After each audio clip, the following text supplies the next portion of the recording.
Hello, Lisa here. Welcome back to my channel. I am so excited to make today's video. So I was just filming a different video, so if you see me in the same outfit twice, it's because I filmed them on the same day. Like, I don't think this is a huge surprise that people who make videos do this, but just in case. Anyways, welcome. I like making videos about tarot stuff if you're new here. And what I'm about to do is torture myself for the next however long it takes to make this video. I have diligently kept a record, I hope diligently, of every deck that has come into my collection over the past year, so all of 2021, whether it was a deck that was given to me, whether I bought it, whether it was sent to me for review, whether or not I've made a walkthrough, like every deck that came into my paws at any point in 2021, I have a list. I'm going to share my screen and we are going to rank these decks. So let's get into it. So if you've never seen one of these tier ranking videos before, let me give you the rundown. Here's how this works. I am using a website called Tier Maker. On this website, you're able to customize different categories. So for the purposes of today's video, we've got the category Wowza, Workhorse, Great, Good, Okay, Nope, and TBA, which is to be advised. I'm going to drag every deck, every deck's graphic into whatever category it falls into. So let me go over the categories real quick. So Wowza. Wowza is like the highest category I can rank anything that came in 2021. These will be the decks that blew me away, that I love, that are instant favorites, that like really, they have to be real exciting to me personally to go there. The Workhorse category, I can be really wowed by a deck, and that's great. And sometimes my workhorses also wow me, but a workhorse deck to me is a deck that I feel like is infinitely usable for client readings. It's something I know I'm going to be able to put to good use really regularly, whether or not it's for me or for others. So that's what is going to go into that category. Then I've got kind of great, good, okay. The Nope category are decks that are currently rehomed, like have already been rehomed or are going to be rehomed. And I want to be very clear that Nope doesn't mean they're terrible decks. Nope just means that they are not going to be staying in my collection. So the to be advised section is going to be for anything that I have received but I have not yet worked with or haven't filmed a walkthrough, done a review of, whatever. So I haven't really gotten to know those decks yet. So I don't want to rank them because that's not fair to the deck. But just remember that Nope means it's definitely not staying in my collection. And okay, good, and great is kind of where I sort of rank them when they're staying in my collection, at least for now. I hope that makes sense. Let's get into it because I'm going to have, I'm sure, a lot to say. Okay, these are in no particular order. They're not in date order, nothing. So we're just going to go one by one. The first one I have here to rank is the Faerytale Oracle. This is by Lucy Cavendish and has artwork by, Jasmine Beckett Griffith. I just about spaced. This deck is really fun to work with. I'm going to put it in good, and I can move these categories around, right? And this is going to get full because there are a lot of decks to cover. But anyways, Faerytale Oracle, super fun to work with. I will definitely put it into good. I don't think it's like up and great, but it's definitely good. The next one is also a Lucy Cavendish and Jasmine Beckett Griffith that I'm probably going to just put in the same category, and that is the Alice the Wonderland Oracle, which is a delightful deck. Love it. These two decks are really what had me kind of bond with Lucy Cavendish's guidebook style, and I do really love Jasmine Beckett Griffith's artwork, and these two decks really spoke to me, so I like them in that category, I think. Oh boy, some of these are going to be harder. Okay, so the next one is the Nicolas Conver reproduction by Artisan Tarot. Now, I'm going to actually put this in Workhorse. I don't use Marseille decks very often for client readings, but this Nicolas Conver Tarot completely scratched the itch for me for any classic-looking Marseille decks. This is the only really truly classic-looking Marseille deck that I have in my collection. If I ever want to study Marseille, or if I, like, you know how you have like a Rider-Waite Smith Workhorse, like a deck that like is the Rider-Waite Smith, like one version of the Rider-Waite Smith that you would use to like go to courses with or like reference for study? That's kind of the category I feel like this deck falls into for me. It's excellent production quality. I'm not personally excited about it, but it is a good workhorse Marseille deck. So that's where that's going to go for me there. It is probably the number one I'll reach for if I'm like referencing Marseille for something. Does that make sense? Okay. So the next one is the Space Tarot. This was actually sent to me as a sample for my cardstock video from Shuffled Ink. Yes, from Shuffled Ink, one of the printers I was working with for that video. I had no desire to work with this deck, the Space Tarot. It is really cute. It's very like sort of blocky kind of digital artwork, and then the minors are all very pippish and kind of plain. Not my style, but super fun theme. Definitely putting it in nope because it's already found a new home, I think. Or it doesn't matter. I can't remember which one of these have already found a new home and which are like in my drawer to be rehomed, but regardless, it's not staying. The next one that I brought in 2021 is the Way of the Panda Tarot, the Baby Panda Edition. Now, I'm going to put this in Workhorse because my miniature decks, particularly any kind of the smaller size format decks that I really love, that came into my collection in 2021, all of them are workhorses in the sense that they work great for larger spreads for clients because they fit on my table. So if I'm doing like a Celtic cross for a client, or if I'm doing a trajectory spread for a client, these decks are perfect and they become kind of instant workhorses because I've only got a few of them and they are the ones I typically reach for those spreads. Okay, so I'm gonna have to make this screen just a little bit smaller so that we can fit more things. Okay, so next up we have the Blooming Cat Tarot. Now this was also a deck that was sent to me as a sample. So it wasn't a deck that I bought or that was sent to me for review. It was just a sample for my cardstock video. I love cats. This is a really cool cat deck, but it was never going to be one that I felt like I wanted to keep in my collection. So it's a nope for me, but really great deck. The Chakra Healing Tarot turned out also to be a nope. I know this was such a bummer for some people. It came up in Peggy's Yule Ball when we were talking about decks and things.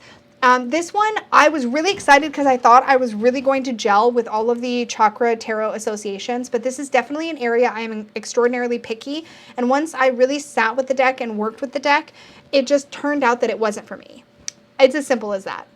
Wowza, the Charmcast Tarot. Okay, this is a deck of literally metal charms that are the full tarot. It's spectacular, completely wowed me right out of the gate, there's no question.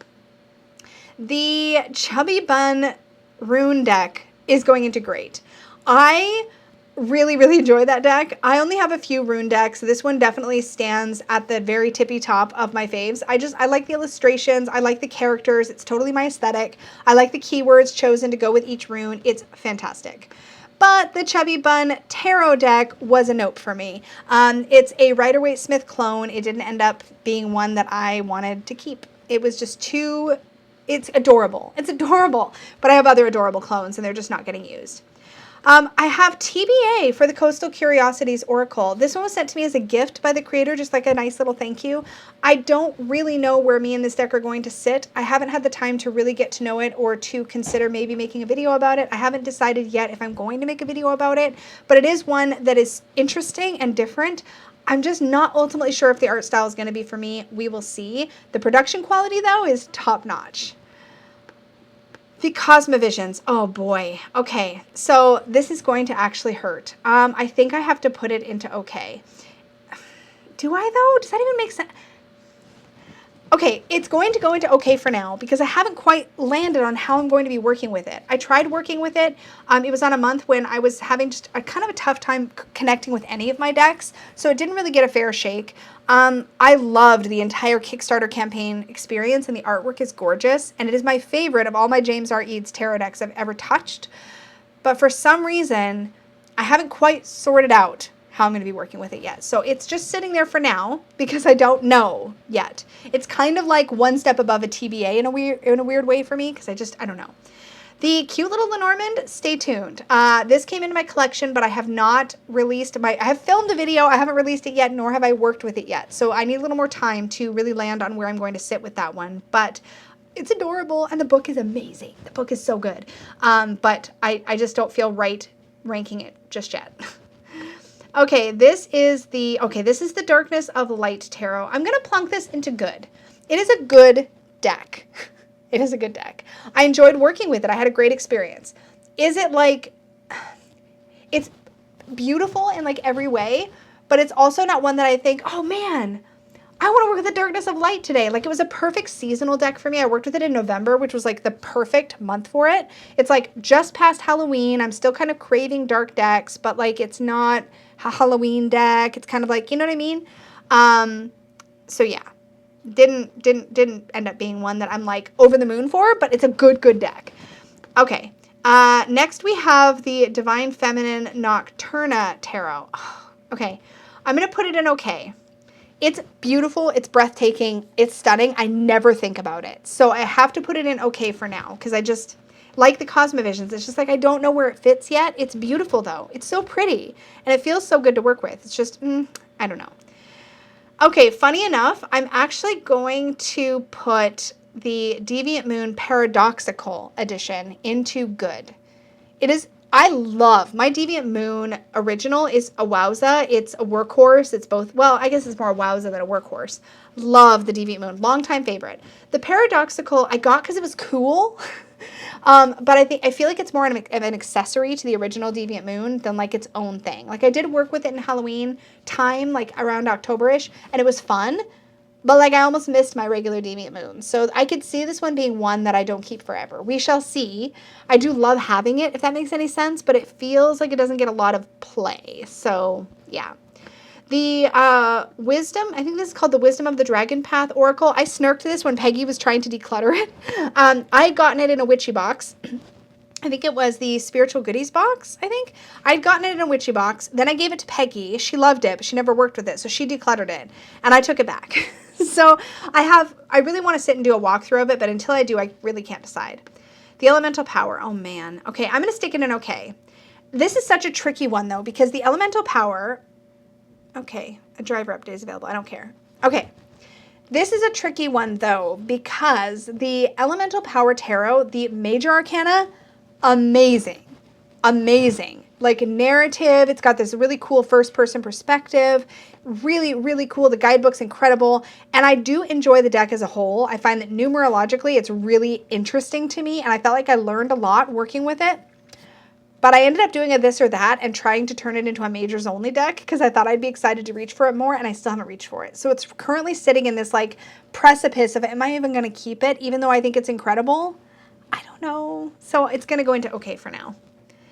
The, oh, what's this called? The Entanglement Tarot. It's right next to me. Yeah. Is it called the Entanglement Tarot? Yeah, the Entanglement Tarot. I had to look at it. The Entanglement Tarot is going to go into... It's going to go into Workhorse for one very specific reason, and that is that I bought it to do work with. Like, I bought this deck specifically, or backed it on Kickstarter, so that I could do magical work with it. It's literally going to be the deck that I plan to work with when I'm laying out spell work, and I want to create, like, basically a sigil out of tarot. I'm using this. And the premise of this deck is really cool. I will try to have a list... Gosh, can I fit it all? I don't think I can fit it all. You guys are going to just have to search my channel. If you go to my channel on a computer, I don't know if you can do this on mobile, and you go to my specific channel, and then you click the little search bar on my channel, you should be able to search for any of these decks to like watch my videos. Anything that is not in TBA, I've definitely talked about before and probably done a walkthrough of. Okay, so next is Fantome. This was a nope. It's pretty. It's pretty. It's just one that I realized once I got it, I wasn't going to work with it. And sadly, so was the Faerytale Tarot, which really crushed me. Prettiest backs of any tarot deck I've ever owned, but I couldn't keep it for that reason alone. And I knew I wasn't going to work with it. I tried to work with it, and I had an okay time working with it, but it did not land with me in my adult love of sweet, nurturing, inner child friendly stuff. It felt like it was made for children. I talked about this a little bit more in my anti-haul, so maybe check that out if you want to hear more of my thoughts about why I decided not to keep this, or the Fantome, or the Chubby Bun. I think I talked about all three of those in my most recent anti-haul, but yeah, got to put that one in nope. The next one, okay, so this is the Forest Creatures mini deck. I'm going to also put this into okay. It's cute, it's fun. I impulse bought it after anti-hauling it. We'll see. I haven't really worked with it. It's beautiful paired with the Enchanted Forest Tarot, which is one of the reasons I'm keeping it for now. We'll see. I'm unfortunately also going to put the Ganeshian Village Tarot in the same spot because I have it paired with my Whispers of Lord Ganesh Oracle deck, and I'm not sure I'll ever use it other than when I'm using the Whispers of Lord Ganesh Oracle deck. So, I don't know. I realized, let's just do a little cheat here. Nope, I'm pretty sure. Okay, I think one deck that didn't make it into this list because I completely forgot is my Monstero Travel Edition. So I won't be able to drag it on screen, but it's right here. You guys, I love my Monstero. This is a wowza deck. Actually, let me back up. This will be a workhorse deck. I can't drag the icon onto the screen because I forgot to make one for it. But the Monstero Travel Edition, I got this specifically so I could work with it more for client readings. And this is exactly what I needed for that. It's the right size. It's easy to shuffle. So I'll be able to use it more for others and not just hoard it for myself. So that's what that is for. So I would have put that into workhorse if, you know, I was able to rate it. All right, the Gentle Tarot, I had to shrink my screen again. The Gentle Tarot is a wowza. This one I was not expecting to love as much as I did. It really blew me away, and I have since backed the travel edition of this deck that is going to be coming out and the full-size guidebook that Mari is working on. I'm really excited for it. I think it's great. The Ghosts and Spirits Tarot. Some of these might be a surprise that I have because I haven't talked about them on the channel yet. I just got Ghosts and Spirits. It was Danny made me do it. Well, Danny and Dustin, because they both picked it up. It's really pretty. I just haven't had the time to bond with it or do a walkthrough. Look for this one to probably come up on my channel more like in the fall of 2022. I'm probably not going to go out of my way to try to work with it before then. The Good Karma Tarot goes right up into Workhorse deck. It's hanging up here on my favorites rack. It is a fantastic, inexpensive mass market deck that I love. It is so great for client readings. It's modern, it's fresh, it's diverse. I love it. The Green Witch Tarot turned out to be a nope. I wanted to love it. It was an impulse buy. I'd previously anti-hauled it, at least in my head. Can't compete with the Everyday Witch Tarot, and I've got other witchy decks that fill this niche, so it just didn't work out.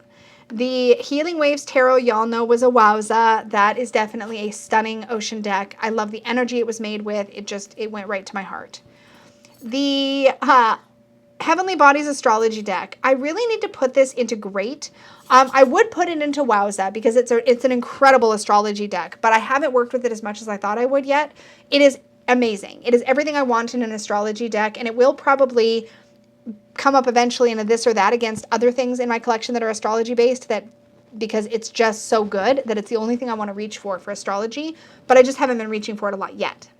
The Hilda Tarot is good. It's fun. It's got its own unique energy. I'm so glad I have it. I love Hilda. I love her personality. Can't put it into great because I don't reach for it a ton, but it's better than okay for sure.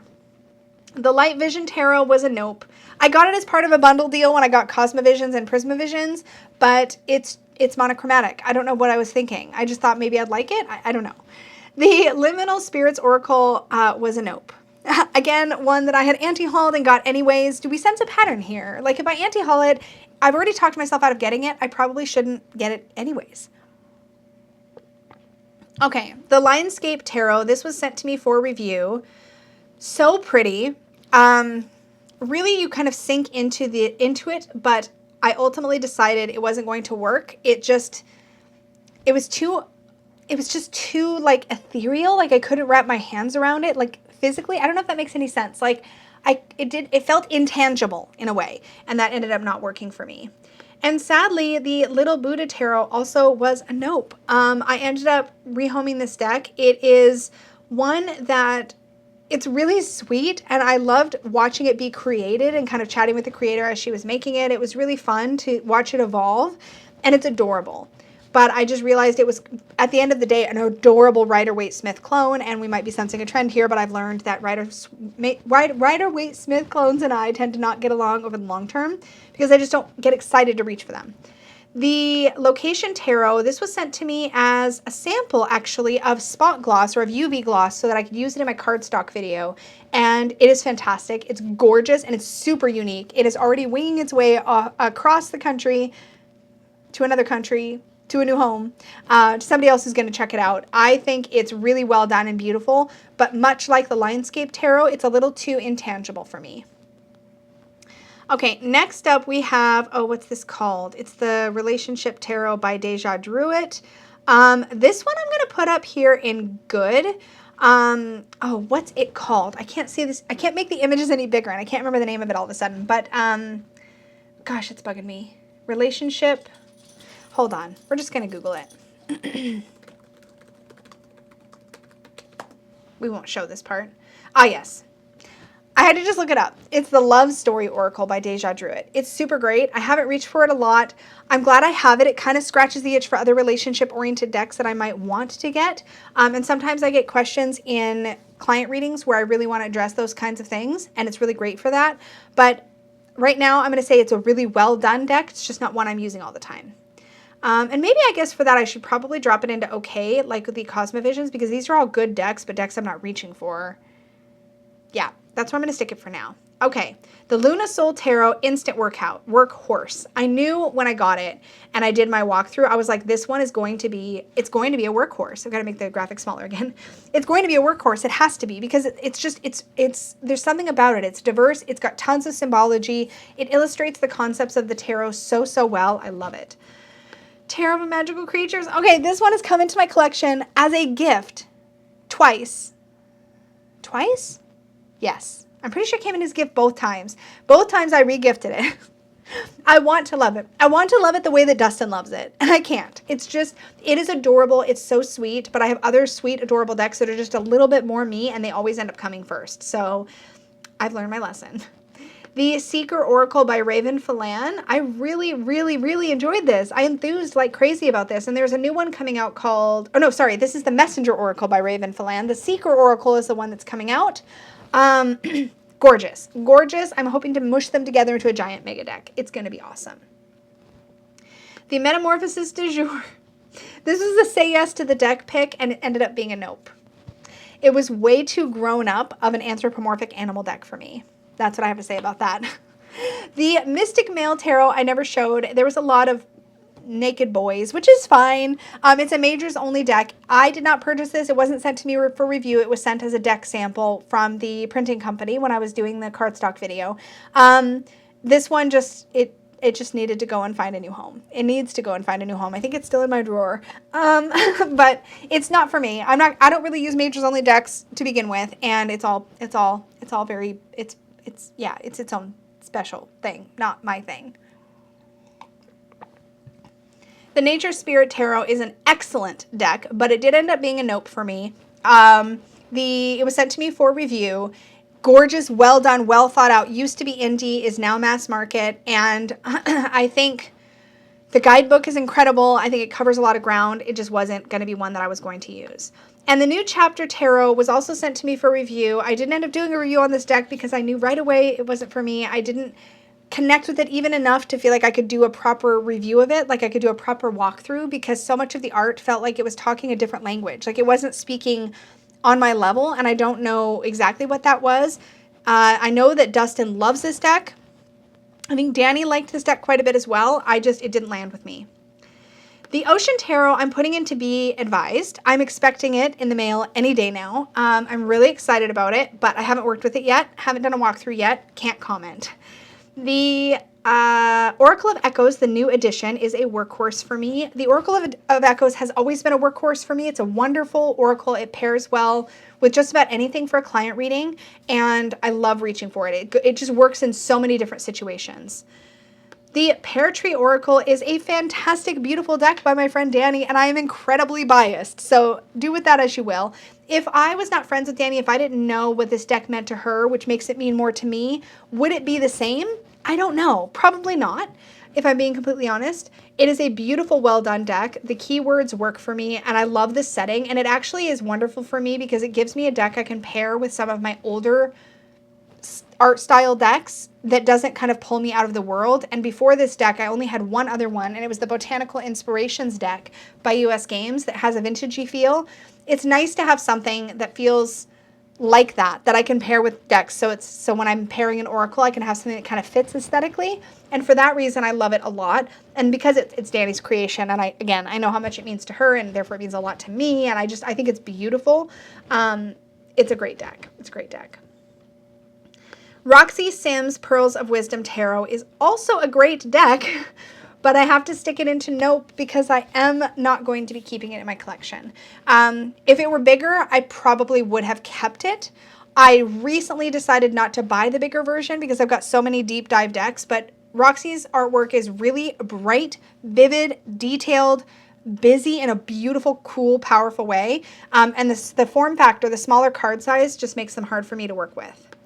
The Nature Spirit Tarot is sitting right next to me. I have to TBA it because I just got it, so I haven't formed opinions.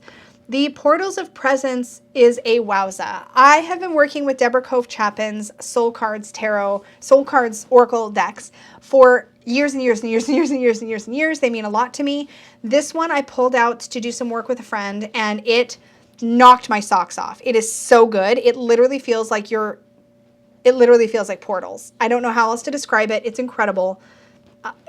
But the cards are massive. They're like 4x6. They're massive. You're not going to be shuffling them properly. Like, they're massive. But I think that size actually works really well because they really pull you in. It's so hard to describe. It's really cool. And I just, that artwork just speaks to me in a particular way. Okay, I can't stop itching my nose. I'm sorry. I just itch it real good. Okay, the Power of Surrender cards. These are actually, believe it or not, a workhorse. I only use them for myself, but I do use them all the time. They're constantly out. They are they have really lovely messages on them all about surrendering different aspects, different things that don't serve you. And they actually sit on one of my altars, and I do work with them regularly. So they are a personal workhorse. I don't use them for others, but I feel like it kind of needs to be in that category. Whew, okay, we've got more to rank. We have the Prairie Majesty Oracle. Okay, I have to put this in TBA because I haven't actually worked with it for like a solid chunk of time yet, but it's probably a wowza. Like, this one really blew me away during the walkthrough. So to be fair, I can't put it into wowza yet because I haven't worked with it, but I'm really, really excited about it. I think it's amazing. And yeah, but I haven't worked with it. Prisma Visions. I have to put into okay. I rehomed this deck previously and then reacquired it during the Cosmo Visions campaign by James R. Eads because it's the same creator. And it's still not one I get excited about working with, and I don't know what it is. Why? It's a beautiful, gorgeous deck, but in my collection right now, it only sits in the okay position, and it's on shaky ground. Again, let's just put it that way. The Raven Lenormand was a nope. This was another sample sent to me for my cardstock video. It's a basic Lenormand. It's really gorgeous. Cardstock is lovely. I just don't get excited about a lot of new Lenormands because a tree is a tree is a tree, a fish is a fish is a fish when it comes to Lenormand. So I don't feel like I need a ton of them. So yeah, that's really all I have to say about it. It's a nice deck. Reclaim, y'all know, was a wowza. This deck blew me away. I love it with my whole heart and soul. Nothing could ever knock it off of its pedestal. At least I can't imagine anything ever knocking it off its pedestal. It is in pride of place in my collection. The Reflective Tarot was definitely great. I don't think I can ever put a Rider-Waite-Smith classic into a wowza category. And I can't quite qualify it as a workhorse, but I do play with it an awful lot because it's shiny. It's pretty. It's a mass market, like, smaller US games deck, and it's got a holographic coating, and it's so pretty. The Mini Roots and Wings is a workhorse for sure. I'm so excited. This was gifted to me, and I now have a mini version. This is the Roots and Wings in general is my #1 Oracle pick, period. Like, just for general purpose use as a workhorse Oracle deck, it is my #1, with Oracle of Echoes probably coming in pretty close after that. So having a smaller version of this is perfect because I can use it in bigger spreads. Done. The Sacred Creators is good. It is good. It pairs with lots of things. I really enjoy working with it. It's solid, reliable. The Sacred Feminine, I think this was called. The Sacred Feminine, also by Roxy Sims, creator of the Pearls of Wisdom. This Oracle deck was really pretty, but I knew right away, it was sent to me for review. I knew right away it wasn't going to be one for my personal collection. It has gorgeous artwork on the front and messages on the back. It just felt a little too specific for me. The Sacred Rose Tarot. This is a first edition out of print deck that was gifted to me, actually. It was a find from a friend. I'm going to put it into okay, but it is kind of on shaky ground. I'm not really ultimately sure this is one I want to keep in my collection, but it's rare. It's one I want to sit with for a while, and I definitely don't want to be in a rush to make that decision. The Salsa Ibito. Why is this in my 2021, you say? I've been working with this since like 2018, 2019. It must have been 2018, I think. I can't remember. Anyways. I've been working with it a while. It is a favorite. It always hangs on my favorites rack up here, but I repurchased it in 2021 because the version I had was glossy, and her newest printings, Stasia Burrington's newest printings, are matte cardstock, which is just infinitely more usable, and because I use this deck all the time in client readings. Having a matte version of it was just a no-brainer. It just makes it easier to use. So it doesn't reflect as much light. It works better on camera. It's fantastic. So that's definitely a workhorse for me. The Seeds of Shakti, I'm going to put it in good. It's beautiful. I'm so excited to have it. I wanted it for so long, but to be honest, I haven't reached for it as much as I thought I would. So I can't quite bump it up a tier, but it is a really, really good deck. The Shaman's Dream Oracle was a hard nope. I was so disappointed when that deck came in. I hated the cardstock. The whole deck fell flat for me. The Sidewayz Tarot by Roxy Sims. This is good. Excuse me. This one is a majors only tarot, but the perspective is really cool and it's unique. We will have to wait and see if I ever work with it, because as cool as it is and as much as I'm loving playing with the concept of it, and I play with it in my head, I'm not really playing with it in physical reality. It's just sort of sitting over there with my other like two majors only things I have. But it's good. It's so good. So yeah, I mean, I'm enthused, but yeah. The, what was this called? Siren's Melody. The Siren's Melody Tarot. This was sent to me for review. Gorgeous. Beautiful. I wanted to be head over heels in love with this deck. Some of the most beautiful backs I've ever seen. Right up there with Faunabelle for being just breathtaking. I didn't work with it. I wanted to. There was just some of the cards were too abstract for me. It just didn't land. Spirit Keeper's Tarot Revelation. I did pick this up in 2021, but I have not dipped into it, so it is definitely a to be advised. The Smith Tiny Tarot is a Rider-Waite Smith clone that was sent to me for review. I knew this was not going to be one. I was pretty sure I was not going to want to work with this one. It's a Rider-Waite Smith clone. It's cute though. I wanted to give it a try, but the black solid eyes, I couldn't do it. The Smoke, Ash, and Ember. This is a great deck. I am so excited. The review copy that was sent to me is currently in Peggy's collection while I wait patiently for the pre-order with the rest of you. So I haven't actually worked with it. Oh gosh. Actually, that means I have to put it, I've done a walkthrough. I have to put it in TBA. I guess I can't cheat because I haven't actually worked with it. I've just walked through it. So I guess I'll put it down there until I've walked through it. The Soul Connections Oracle. I barely remember this one. It came in. I remember thinking it was really cool, and then it immediately flopped in my mind. And I don't fully remember the reason why. There was a couple of reasons why. I think it had to do with it being kind of body beautiful. It was a little bit body beautiful. I think I was partly willing to look past that, and the backs are so pretty. But it just ended up feeling a little bit too superficial for me. And again, that's a personal taste thing. Okay, the Art of, oh gosh, what's it called now? The Tarot of Light. This is a workhorse deck for me. This was another repurchase. So I had it was previously called the Art of Love Tarot. I use it all the time in relationship readings. It's beautiful. I absolutely love working with it. This was another one that I repurchased because the newer version was matte cardstock. And I was real excited for that. Because again, I use it for client readings. The Tarot of the Abyss is a great deck. Great deck. So good. I'm excited that I'm ranking it this high despite it being monochromatic, but Anna Turian's artwork is incredible. The Tarot of Mystical Moments, though, is absolutely a wowza deck. This deck, I adore everything about it. I think it's just perfectly, beautifully well done, and I love that. Oh, I have the Trionfi della Luna. Trionfi della Luna, not the Paradoxical Deviant Moon. Yes, the Trionfi della Luna. This is a great deck. I love Patrick Valenza's artwork, and the Trionfi della Luna is like the Marseille to me of the Deviant Moon universe, and it is so cool. I really enjoyed working with it. We'll definitely be excited to work with it again. The Tulku Oracle, also a, I want to say great, because it's such a great deck, but I haven't ended up reaching for it as much as I thought, so I think I'm going to stick it in good, although I really, really am passionate about this deck. I think it's really well done, lots of heart and soul. But yeah, I've worked with it. I've had some great work with it, but it does tend to kind of slip under the radar a little bit.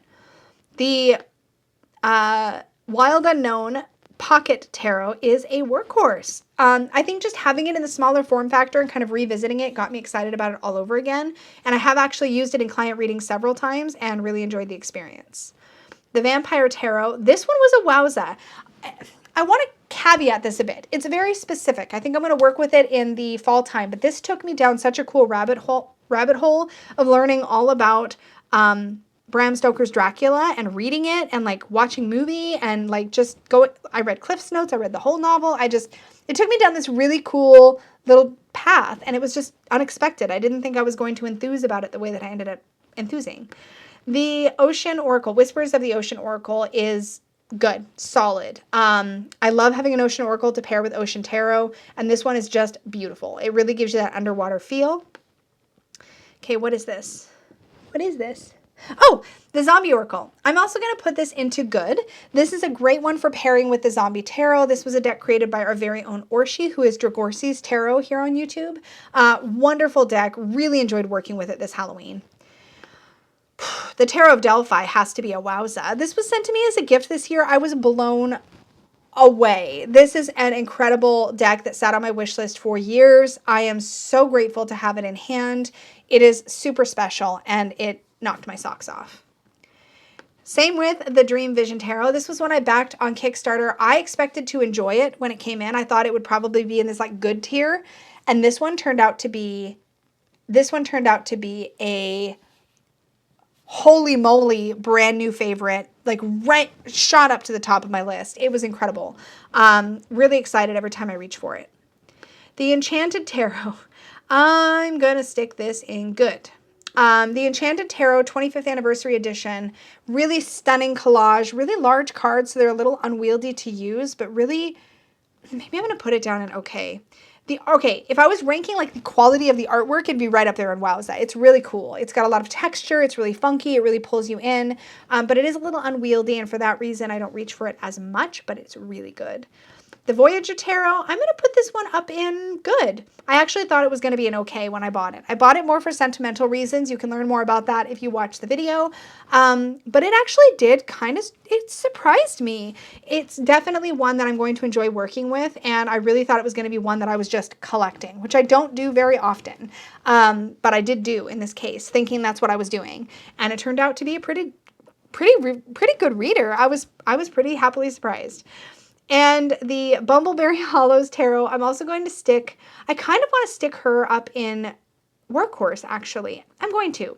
The thing about the Bumbleberry Hollows Tarot is that it's literally, to me, it is just an adorable pip deck. And I look at it the same way I might look at an adorable Lenormand deck. I'm not looking into the imagery for meaning. I just think it's super cute, and it gets me into the numerology of the tarot. And for that reason, when I'm reading for clients or when I'm doing I do monthly live readings for members of the Unicorn Fam in the Magical Unicorn and Badass Unicorn tier. And I like to have a pip deck close at hand, and there's only a couple I really thoroughly enjoy using, and this is one of them. So I definitely have to stick it into Workhorse.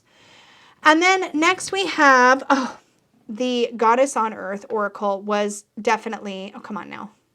I've got to scroll because we've got such a big list. This was definitely a wowza deck for me. I was almost in tears reading the book. It's really well done. It's aesthetically beautiful. The production quality is out of this world. Gorgeous, like gilding, like every little nuance of this deck was so well done. But more than that, I get really powerful, beautiful readings off of it. It just really, I knew I was going to like it, but I love it. The Winter-Waite Santa's Helpers, I'm actually, at the time I'm filming this, I'm working with this deck. I'm going to stick it into good, only because it is very seasonal, but I've been enjoying the crap out of working with it. Just enjoying the crap out of it. Actually, you know what? I'm going to stick it up to great, because the Triumphi de la Luna is very similar, and I have that in great. I just love it. It's been so much fun to use. It's a Rider-Waite-Smith clone, but it's also not. Like, enough of the things are changed about the scenes that it's taken the Christmas theme or the holiday theme and like really worked it into the artwork and into what's happening in the scenes in a way that I think is incredibly clever and well done. The Tarot Renard is great. This is my little fox deck. I love this deck. I won't say wowza because I love it, but it didn't like blow me away when it came into my hands. You know what I mean? But it is a really, really good deck. Glad I picked it up. The Roaring Tarot is an out-of-print Thoth-based deck I picked up so that eventually someday when I study Thoth, I just really enjoyed this. It's really kitschy, collagey, funky, different. I love it, but I haven't worked with it yet, so I can't properly rank it. The Mystical Medleys was so sadly a nope for me. Definitely rehoming it. I realized it was all of the vintage cartoon nostalgia, but I just didn't want to read with it. The Seed and Sickle Oracle, this was a nope. it's currently sitting in Nope, but I'm still sitting in that tenuous might pull it back into my collection. We'll see. It's in a purgatory drawer, but I love it. It's beautiful. It's well done. It's everything. But I just have a plant deck I like a little bit better, and that ended up obsoleting this one from my collection because I don't reach for plant decks very often. The Tree Angel Oracle. This was another Nope. I have Coastal Curiosities in here twice, so we'll just ignore that last one. So this is the last one. So Tree Angel Oracle was a Nope because it... can we not get just a little bit bigger? Oh, I guess not. I guess we'll just kind of squish the TBA off the bottom. The Tree Angel Oracle was really, really pretty. It just didn't end up being one I wanted to work with. So this is our final ranking. Stop. This is our final ranking. I have the largest chunk is the Nope chunk. And that I have actually, let's see, 1, 2, 3, 4, 5, 6, 7, 8, 10, 11, 22, 23, 24, 25, 26. I have 27. I have 27 decks in the Nope category. The smallest category is actually the great category. I feel like things tend to sit in that solid good place or bump all the way up to wowza, it looks like. There's not a lot that's like really, truly great and exciting and fun, but just didn't quite make it all the way up to wowza. In the wowza, just to recap, I have the Tarot of Delphi, the Charmcast, the Gentle Tarot, the... oh my gosh.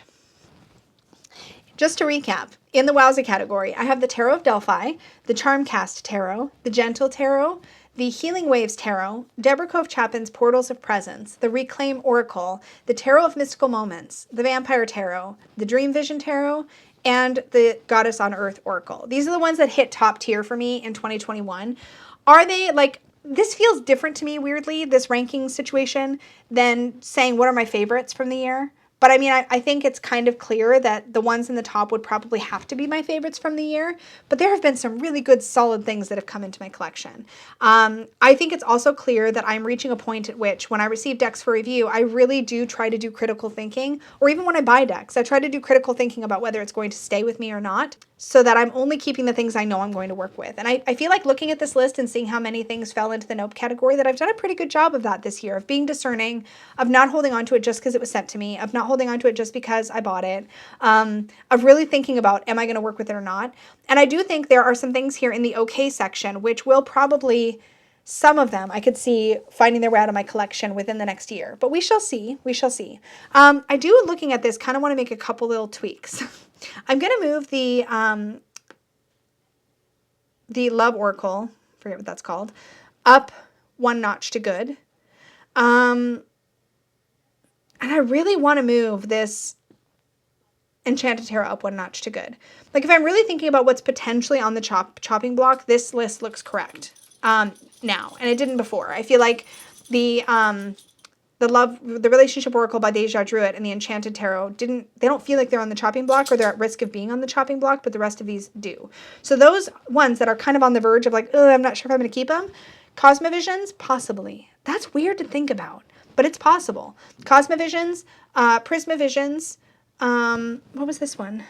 Oh, the Divine Feminine, Elemental, Wisdom, the little Forest Fae mini deck, the little Ganeshian Village Tarot, and the Sacred Rose. Those are kind of possibly on the chopping block. I suspect if I had to make a decision today, I would probably rescue Divine Feminine, Cosmo Visions, and the not Buddha, but the Ganeshian Village Tarot. Those are the ones I would probably rescue right this minute if I had to rescue them from leaving my collection. So there's sort of some kind of gray area, I think, between okay and good. But this gives you a general idea of where I'm sitting.